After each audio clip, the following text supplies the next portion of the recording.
بسم اللہ الرحمن الرحیم۔ نبی علیہ الصلاۃ والسلام نے ارشاد فرمایا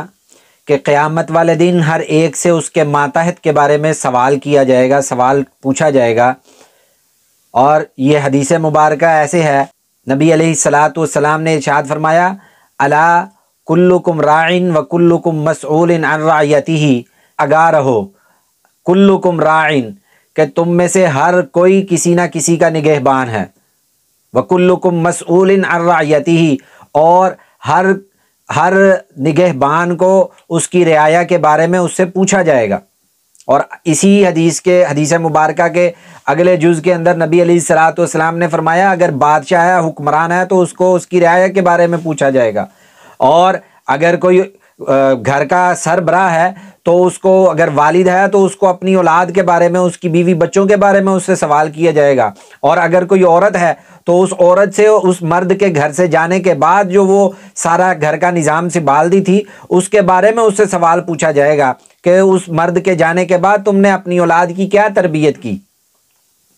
آج بدقسمتی کے ساتھ ہم اپنے آپ کو بہت نیک، شریف، نمازی کہلاتے ہیں۔ ایسے کئی لوگ دیکھنے کو ملے ہیں جو اپنے آپ کو شریف النفس، نمازی اور بڑے اچھے لوگ کہلانے والے دکھتے ہیں، لیکن اللہ تعالی ہم سب کی حفاظت فرمائے، اللہ تعالی ہم سب کے ایمان کی حفاظت فرمائے۔ جس دور سے ہم گزر رہے ہیں اللہ تعالی ہم سب کے ایمان کی حفاظت فرمائے، ہم سب کے گھر والوں کی حفاظت فرمائے کہ ایسے لوگوں کو دیکھا جو نماز پڑھنے والے ہیں، اپنے آپ کو نمازی کہنے والے ہیں، یا پھر ایسے لوگ ہیں جو اپنے آپ کو کہتے ہیں کہ جی ہم کسی کے سامنے اپنی بیٹیوں کو، بیویوں کو جو ہے نا بے پردہ نہیں لے کر آ سکتے۔ ایسے لوگوں کو دیکھنے میں ملا جب ان کے ہاں کوئی شادی، کوئی فنکشن، کوئی پروگرام ہوتا ہے تو اس پروگراموں کے اندر ان کی وہی بیٹیاں، وہی بچیاں، وہی خواتین وہ کس طرح سے بال کھول کر اور کس طرح سے بے پردگی کے ساتھ پھر رہی ہوتی ہیں، اور کس طرح سے اس پورے پروگرام کے اندر ناچ گانا کر رہی ہوتی ہیں، اور کس طرح اس پورے پروگرام کے اندر جو ہے نا وہ ڈانس ہو رہے ہوتے ہیں۔ لڑکے بھی ڈانس کر رہے ہیں، عورتیں بھی ڈانس کر رہی ہیں، لڑکیاں بھی ڈانس کر رہی ہیں، اور جناب والد صاحب تشریف فرما ہیں، بیٹھے خوبصورت انداز میں بیٹھے تالیاں مار رہے ہیں، بھائی بیٹھے ہیں وہ ماشاءاللہ تالیاں مار رہے ہیں کہ ہماری بہن ڈانس کر رہی ہے، والد صاحب بیٹھے ہیں کہ میری بیٹی ڈانس کر رہی ہے، کتنے فخر سے جو ہے نا وہ تالیاں مار رہے ہیں کہ ہماری بچی ڈانس کر رہی ہے، ہماری بیٹی ڈانس کر رہی ہے، یا ہمارا بچہ ڈانس کر رہا ہے، ہمارا بھائی ڈانس کر رہا ہے۔ کتنے فخر کی بات ہے۔ آج کبھی ہم نے یہ نہیں دیکھا کہ بھائی قرآن مجید پڑھ رہا ہے اور قرآن مجید پڑھتے ہوئے بھائی کی جو ہے نا وہ ہم نے تصویر کھینچ کر سٹیٹس پہ لگا دی، ایسے کبھی بھی نہیں ہوا۔ بھائی نماز پڑھ رہا ہے تو اس کی نماز پڑھتے کی تصویر جو ہے نا وہ ہم نے سٹیٹس پہ لگا دی، نہیں، کبھی بھی نہیں۔ لیکن یہ ضرور دیکھا ہے کہ بھئی اگر کوئی بہن، کوئی بھائی، کسی کی بہن، کسی کا بھائی ڈانس کر رہا ہے، اس کی ویڈیو بنا کر سٹیٹس پہ لگائی جا رہی ہے، اس کی ویڈیو بنا کر جو ہے نا سوشل میڈیا پر وائرل کی جا رہی ہے، اور پھر اس کو جو ہے نا وہ اپروچ کیا جا رہا ہے کہ بھئی یہ بندے نے کتنا خوبصورت ڈانس کیا، اس نے کتنا خوبصورت گانا گایا۔ یاد رکھیں کہ یہ ان کا قصور نہیں ہے، ان کے گھر والوں کا، ان کے ماں باپ کو ان کے بارے میں قیامت والے دن سوال کیا جائے گا۔ اور قرآن مجید میں اللہ رب ذوالجلال نے ارشاد فرمایا یا ایھا الذین آمنوا قوا انفسکم واہلیکم نارا، اے لوگو اپنے آپ کو بچاؤ، کس چیز سے بچاؤ؟ قوا انفسکم واہلیکم نارا، نہ صرف اپنے آپ کو بچاؤ بلکہ اپنے گھر والوں کو بھی بچاؤ۔ واہلیکم کس چیز سے بچانے کا کہا؟ جہنم کی آگ سے بچاؤ اپنے گھر والوں کو۔ وقودھا الناس والحجارہ، وہ جہنم کی آگ، تمہارا وہ جو جہنم کی آگ ہے نا اس کا ایندھن کیا ہے؟ اللہ رب ذوالجلال ارشاد فرمایا جہنم کی آگ کا ایندھن کیا ہے؟ انسان، لوگ اور پتھر اس کا ایندھن بنیں گے۔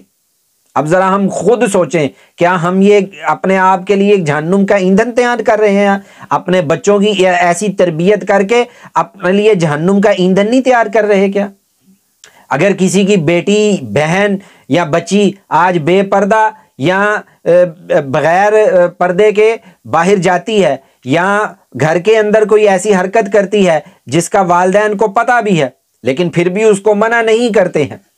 تو یاد رکھیں یہ ان کی نمازیں، ان کے روزے، ان کے حج، ان کی زکاتیں، ان کے نوافل کسی کام کے نہیں آئیں گے، کہ کیوں؟ کہ کل کو قیامت والے دن وہی بچی کھڑی ہو کے کہہ دے گی میرے باپ نے جو میری تربیت کی میں نے تو اسی پر ہی چلنا تھا۔ لیکن وہ عورت کہے گی کہ انہوں نے خود تو عمل کیا قرآن اور سنت پر، لیکن کبھی ہمیں نہیں کرنے کا کہا۔ تو ذرا سوچیں کہ کل قیامت والے دن جن بچوں کو ہم خوش کرنے کے لیے گناہ کرتے ہیں، جن بچیوں کو خوش کرنے کے لیے، جن بچوں کو خوش کرنے کے لیے آج ہم گناہوں میں مبتلا ہوتے ہیں، کل قیامت والے دن یہی ہمارا گریبان پکڑ کر کہیں گے کہ یہ باپ تھا، اگر ہمیں تھپڑ مار کر روک سکتا تھا تو روکتا، لیکن اس نے نہیں روکا، اس کی وجہ سے، اس کی شے سے جو ہے نا میں نے آگے اتنی برائیاں کر بیٹھا یا اتنی برائیاں کر بیٹھی۔ کل قیامت والے دن کیا منہ دکھائیں گے؟ کل قیامت والے دن کس منہ سے اللہ رب ذوالجلال کا ہم سامنا کریں گے؟ اپنے آپ کو ہم مسلمان کہلواتے ہیں، لیکن ہماری حرکتیں بالکل بعینی ہی کفار جیسی ہیں۔ ذرا ہم غور تو کریں اپنی حرکتوں کے۔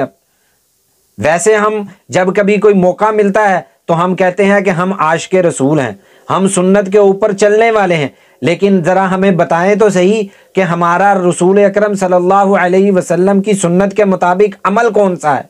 نہ ہماری شادیاں سنت کے مطابق ہیں، نہ ہماری خوشیاں سنت کے مطابق ہیں، نہ ہماری غمیاں سنت کے مطابق ہیں، نہ ہمارے غم سنت کے مطابق ہیں، کہ جیسے سنت نے آپ علیہ الصلوۃ والسلام نے ارشاد فرمایا کہ غم کے اندر یہ تمہاری کیفیت ہونی چاہیے، ہماری وہ کیفیات بھی نہیں ہوتی۔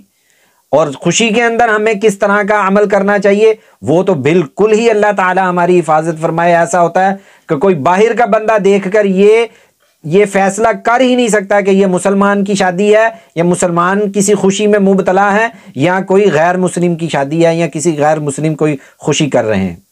تو اللہ رب ذوالجلال سے ہماری دعا ہے کہ اللہ تعالی ہمیں اپنی اولادوں کی صحیح تربیت کرنے کی توفیق عطا فرمائے، قرآن اور سنت کے مطابق، نبی علیہ الصلوۃ والسلام کے فرمان کے مطابق